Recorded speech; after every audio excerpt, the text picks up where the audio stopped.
जय हिंद साथियों। आज का हमारा मुख्य टॉपिक है राजभाषा और राष्ट्रभाषा।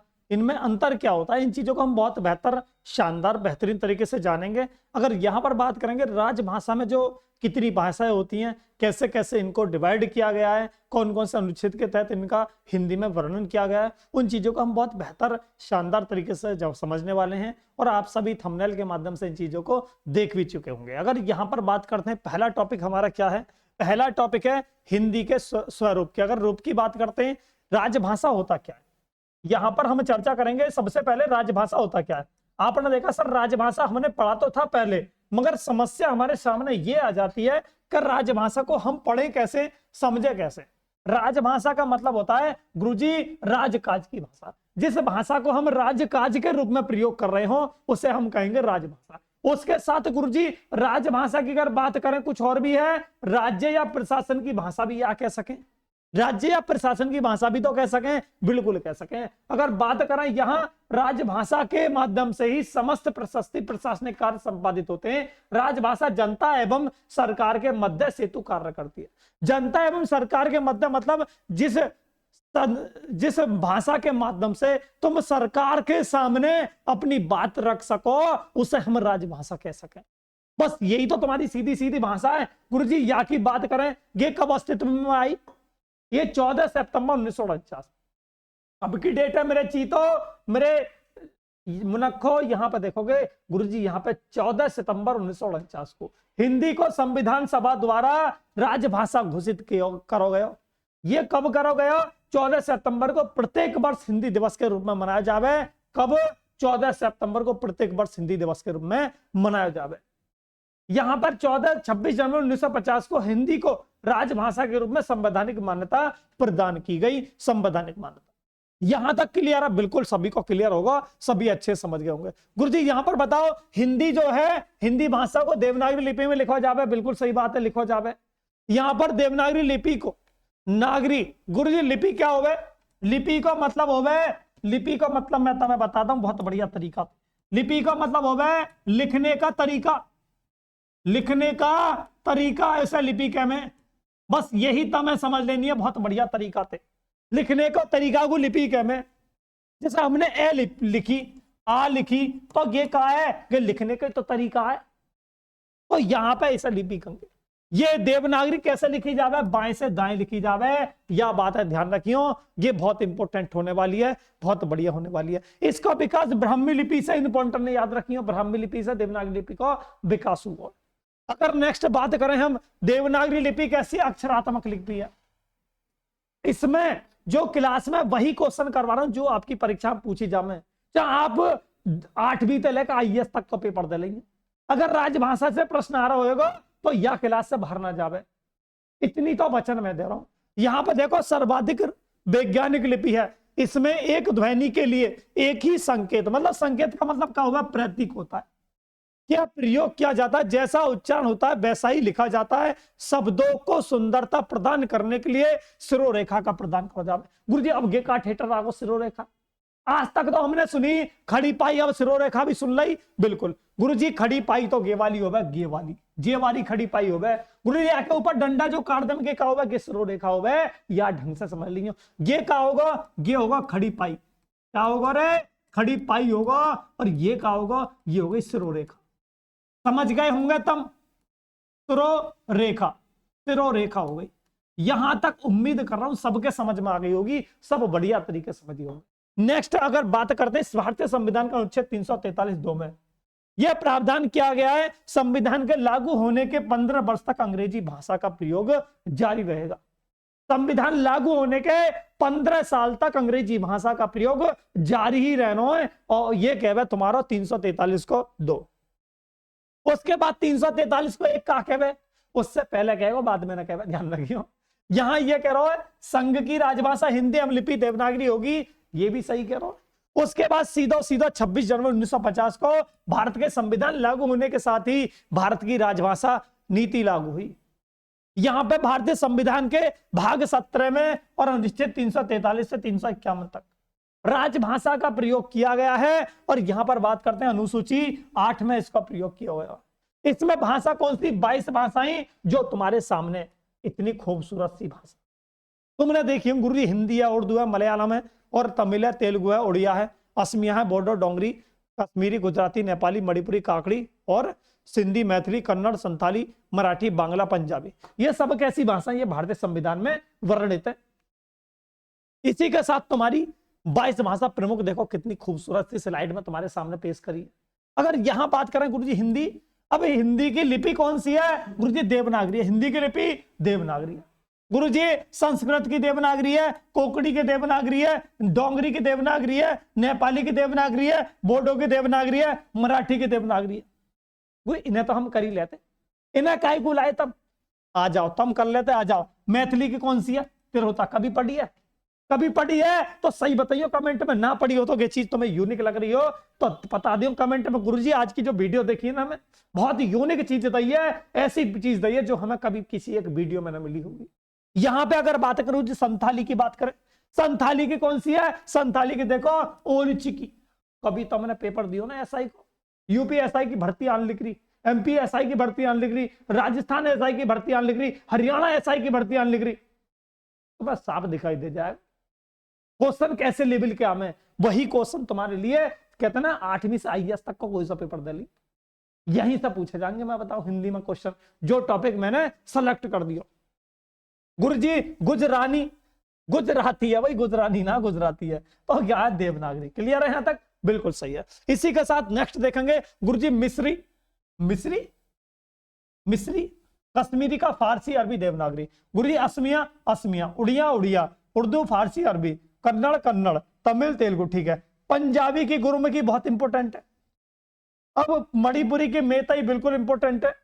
मलयालम के मलयालम, तो यहां पे मणिपुरी की मेतई इसका बिल्कुल कर, यहां ध्यान रखियो, ये ज्यादा इंपॉर्टेंट है। जो चीज मैं तुम्हें बता रहा हूं ना, बिल्कुल छपंगी पेपर में, परीक्षा में फंसने वाली है।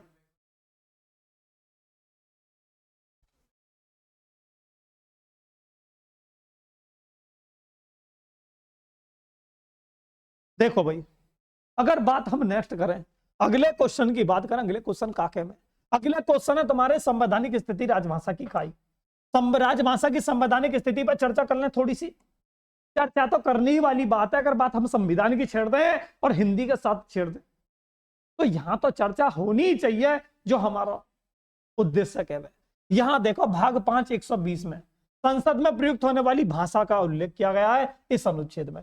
210 में विधानमंडल में प्रयुक्त होने वाली भाषा का उल्लेख, अनुच्छेद 210 में विधानमंडल में प्रयुक्त होने वाली भाषा का प्रयोग, और यहां पे 120 में विधान कौन से में? संसद में। संसद में गुरुजी यहां पर 344 में कहा है राष्ट्रपति ने 30 जून 1955 को बीजी खैर की अध्यक्षता में राजभाषा आयोग का गठन किया गया। उस समय राजभाषा आयोग का गठन कब को हुआ था? 7 जून 1955 में। याद रखियो, वही चीज तुम्हारे पेपर में पूछी जाएगी, यही पूछ जाएगी। काका कालेलकर नागरिक लिपि सुधार समिति के संयोजक है, ये भी पूछी जा सके। बहुत इंपॉर्टेंट फैक्ट तुम्हारे सामने लाया। विटामिन खवा के जाऊंगा, भुसना खवा के जाऊं, ध्यान रखियो। तुम्हें विटामिन देने हर एक पीडीएफ में, हर एक क्लास में। 345 में कहा है, 345 में प्रादेशिक भाषाओं के बारे में प्रावधान, प्रादेशिक मतलब राज्य की भाषाओं के बारे में। यहां पर 346 में ये पत्रादि राजभाषा, अर्थात किसी राज्य की दूसरे राज्य अथवा एक राज्य से संघ के बीच संवाद के लिए राजभाषा का उल्लेख यहां पर यह है। 347 में किसी राज्य की जनसंख्या के एक समूह द्वारा बोले जाने वाली भाषा का प्रावधान, किसी राज्य के जनसंख्या के द्वारा एक समूह बोले जाने वाली भाषा का प्रावधान 347। 348 क्या कहते हैं? सर्वोच्च न्यायालय तथा उच्च न्यायालय विधेयकों, अधिनियमों तथा अध्यादेशों आदि में प्रयोग की जाने वाली भाषा का प्रावधान, ये तुम्हारा 348 कहते हैं। उसके बाद 349 क्या कहते? ये कहते भाषा संबंधी विधियों को अधिनियमित करने वाला प्रावधान। अगर नेक्स्ट बात करें 350 तुम क्या हो गुरु? 350 में क्या होगा? 350 में तुमने देखी होगी गुरुजी, हमारे यहां पर अगर बात करें ना, हमारा उत्तर प्रदेश की बात करें, हम बात करें केरला की बात करें, हम सीधे दक्षिण भारत में पहुंच गए। अब सपोज करो केरला को आदमी तुम्हारे उत्तर प्रदेश में आया हो, उसके साथ कोई आपराधिक गतिविधि घट जाती है तो आदमी क्या करेगा? वो आदमी जो अपना आवेदन देगा ना पुलिस के लिए, अपनी भाषा में दे सके, वो सरकार की जिम्मेदारी है, वो प्रशासन की जिम्मेदारी है उस भाषा में उसको ट्रांसलेट करना, उस भाषा में उसको समझ लो। आदमी ने कही क्या है, आदमी की समस्या क्या है, आदमी किस बात से पीड़ित है, तो यहां पर इसी चीज को प्रोविजन किया गया हो 350 में। गुरुजी 350 ए में क्या है, प्राथमिक स्तर पर मातृभाषा में शिक्षण प्रदान करना, यही तो है। कोई 350 बी में भाषाई अल्पसंख्यक वर्गों के लिए विशेष अधिकारों का उल्लेख, उसी के साथ 351 क्या है, हिंदी के विकास के लिए निर्देश, यही चीजें आपको दी गई हैं। अगर बात करें गुरु राजभाषा का होगा, राजभाषा का मतलब होगा राज्य की भाषा, यही तो है राज्य की भाषा, यही तो है राजभाषा। इतना सा प्रश्न है, इतनी सी बात है, बस यही तो मैं समझ में आ रही, एक ही बार में समझ जानी, एक ही बार में। नेक्स्ट अगर बात करें गुरु राष्ट्रभाषा का होगा, राष्ट्रभाषा मतलब राष्ट्र की भाषा, राष्ट्रभाषा मतलब राष्ट्र की भाषा, बस ये चीज समझनी है बस। नेक्स्ट संपर्क भाषा, भाषा के संदर्भ में संपर्क भाषा का अर्थ होता है जोड़ने वाली, मतलब किसी को जोड़ने वाली, उसे बोलते हैं संपर्क भाषा। अगर बात करते हैं गुरु जी वर्तमान में भारत में संपर्क भाषा हिंदी है, बिल्कुल वर्तमान में भारत में संपर्क भाषा कौन सी है, हिंदी है, इस बात का ध्यान रखिए। हिंदी को संपर्क भाषा भी कह सकें, ध्यान रखिए यह बात है। अंतरराष्ट्रीय स्तर पर अंग्रेजी संपर्क भाषा है। देखो कितने इंपॉर्टेंट क्वेश्चन है, कितने बढ़िया क्वेश्चन है, इससे ज्यादा बढ़िया क्वेश्चन तो मैं निकल सके, तुम कहो गुरुजी कतई ना सुने मैंने आज तक मैंने क्लास तो बहुत करी, मगर ऐसे क्वेश्चन आज पहली बार तुम्हारी क्लास में देख कर जा रहा हूं, और जरूर एक बार कमेंट प्यारी सी करके जाऊंगा, बहुत अच्छी सी। गुरुजी मातृभाषा किसे कहते हैं, मातृभाषा माता का सामान्य अर्थ, मतलब माता की भाषा, यही तो है। माता जी कभी सुनी, पढ़ ले पढ़, नहीं तो बेलन से बजाऊंगी। इसी के साथ नेक्स्ट क्वेश्चन है आपका, गुरुजी मानक भाषा किसे कहते हैं, मानक भाषा परिनिष्ठित भाषा या टकसाली भाषा या साधु भाषा या नाकर भाषा के नाम से जाना जाता है। इसी के साथ गुरुजी विभाषा किसे कहते हैं, उपभाषा, इसे उपभाषा कहते हैं। गुरुजी देवनागरी लिपि, देवनागरी मैंने तुम्हें करवाई दी। इसी के साथ नेक्स्ट अगर बात करते हैं, ये बहुत इंपॉर्टेंट चीज, ये बहुत ही ज्यादा इंपॉर्टेंट टॉपिक तुम्हारे सामने, बहुत ज्यादा इंपॉर्टेंट तथ्य तुम्हारे सामने मैं लेकर आया। यहां पर देखो गुरुजी ये कहा है, सुनीत कुमार चटर्जी ने क्या काम करो, देवनागरी लिपि के स्थान पर रोमन लिपि स्वीकार करने को सुझाव दियो, दियो ना दियो, बताओ दियो या ना दियो। इंपॉर्टेंट डाल रही हो, इंपॉर्टेंट डाल रही हो, कभी भी पूछे जा सके किसी भी पेपर में। इसी के साथ बांग्ला त्रिपुरा राज्य की भाषा, बांग्ला त्रिपुरा राज्य की राजभाषा, बिल्कुल भाई। गुजरात राज्य में सबसे पहले देवनागरी लिपि का प्रयोग किया गया था, बिल्कुल दिया गया था, बिल्कुल। आचार्य नरेंद्र देव ने किया था, बिल्कुल किया था, बिल्कुल भाई। उसके बाद विश्व हिंदी सचिवालय का मुख्यालय कहां पर है, मॉरिशस में। बहुत ज्यादा इंपॉर्टेंट क्वेश्चन है, देखो हिंदी के तुमने सोचे भी ना होंगे। डिंगल जो है किसे कहते हैं, राजस्थानी भाषा का पूर्ववर्ती रूप। डिंगल कौन सा, राजस्थानी भाषा, पूर्व की भाषा ये हो गई, पूर्व परवर्ती रूप यही तो हो जाएगा, इसे डिंगल बोले। उसी के साथ हम बात करेंगे गुरुजी श्याम सुंदर दास ने देवनागरी लिपि में पंचमाक्षर के बदले अनुस्वार का प्रयोग का सुझाव दिया था, बिल्कुल। अपभ्रंश भाषा आर्य परिवार की भाषा है, इंपोर्टेंट क्वेश्चन। अपभ्रंश भाषा किस परिवार की भाषा है, तुम क्या गुरुजी आर्य परिवार की भाषा है, यहां तक बढ़िया तरीके समझ पाए। केंद्रीय हिंदी निदेशालय का मुख्यालय कहां पर, नई दिल्ली। इसकी स्थापना कब हुई, 1983 में, 1983 में हुई। इस तरह से तुम याद करना बहुत बढ़िया तरीके से। यहां तक उम्मीद करूंगा सभी का समझ में आया होगा। ये कह रहा पाली भाषा का अन्य नाम क्या है, अब बता दो पाली भाषा का अन्य नाम क्या है। तुम गुरुजी मांग दिया, क्योंकि तुमने वो चीज ला दी जो हमने कभी सोची बनाई कि हिंदी में ऐसे ऐसे प्रश्न भी आ जाए, ऐसे ऐसे प्रश्न भी आ जाए, बिल्कुल आ जाए। पाली भाषा का संबंध किस साहित्य से है, बौद्ध साहित्य से, कभी भूलोगे ना। ये कह रहा केंद्रीय हिंदी संस्थान का मुख्यालय आगरा में, कहां पे, आगरा में। संस्कृत आर्य परिवार की भाषा, बिल्कुल है। यहां तक सभी समझ रहे होंगे, सभी बढ़िया तरीके चीजों को पढ़ रहे होंगे शानदार तरीके से।